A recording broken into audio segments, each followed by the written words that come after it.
Protesters are demonstrating for access to a path around their local lake. 1, 2, 3, keep the lakeside free, they say. The residents of Großglienicke are baffled that rich people are blocking access to the lake with the aid of police. For 20 years, there's been a public path around it, but not anymore. I'd say most of them are people who've moved here recently and think they can do whatever they want with the lake because they have money.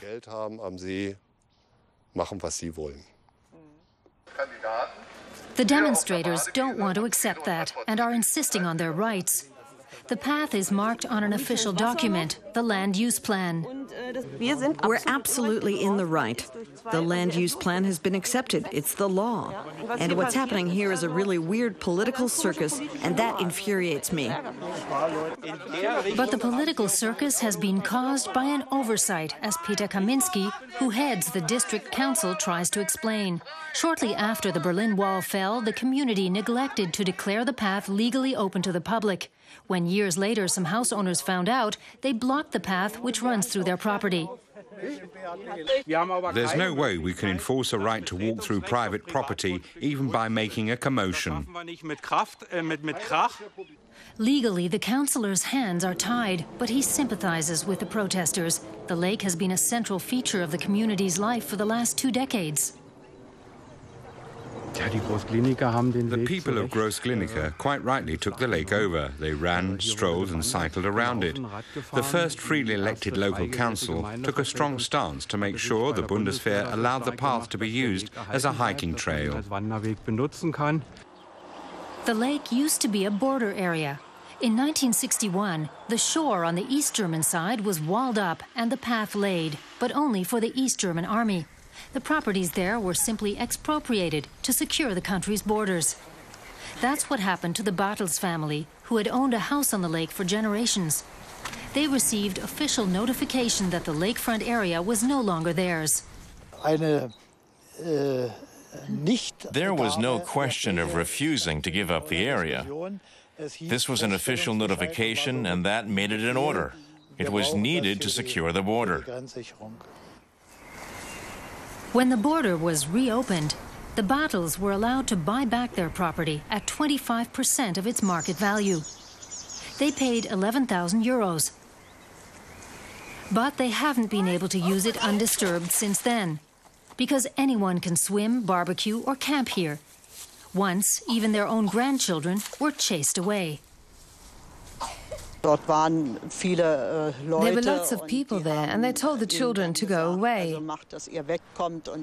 They even said pretty clearly, "Get lost."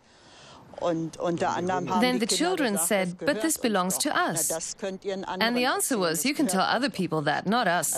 Ugly things like that have often happened here. Some demonstrators sympathize with old property owners like the Bartels. Their anger is directed mainly at the newcomers, who, they say, knew that the lakefront part of their property was a protected natural area with a footpath for everyone. More than anything, I'm fighting against the clearly speculative and financial interests of the owners trying to increase the worth of their property. They knew they were buying land in a nature reserve and should stick to the rules. Peter Kaminski can no longer mediate between demonstrators and residents. The situation seems to have reached a stalemate. If it remains deadlocked, we still have the option of taking legal action. The worst thing would be expropriation, although that's standard procedure in Germany. Both sides are sticking to their interpretations of the law. Residents like the Bartels now only let their lawyers speak for them. My clients are stunned. History goes back further than this. The Nazis dispossessed people in the course of Aryanization, and East Germany did the same in the name of socialism. So you can't muster a lot of understanding when a state capital like Potsdam once again threatens people with expropriation just 20 years after reunification. Peter Kaminski knows the path from his time as an East German soldier. He thinks this path, that was once used for border patrols, is history's gift to the community. Look at this natural beauty. Everyone should have access to it. Here, right in the middle of a city, you can relax and enjoy nature. And the aim should be to preserve it for hundreds of years. But just 2 decades after the fall of the Berlin Wall, new barriers and fences are being built along the old border strip, something Peter Kaminski never thought he would see here again.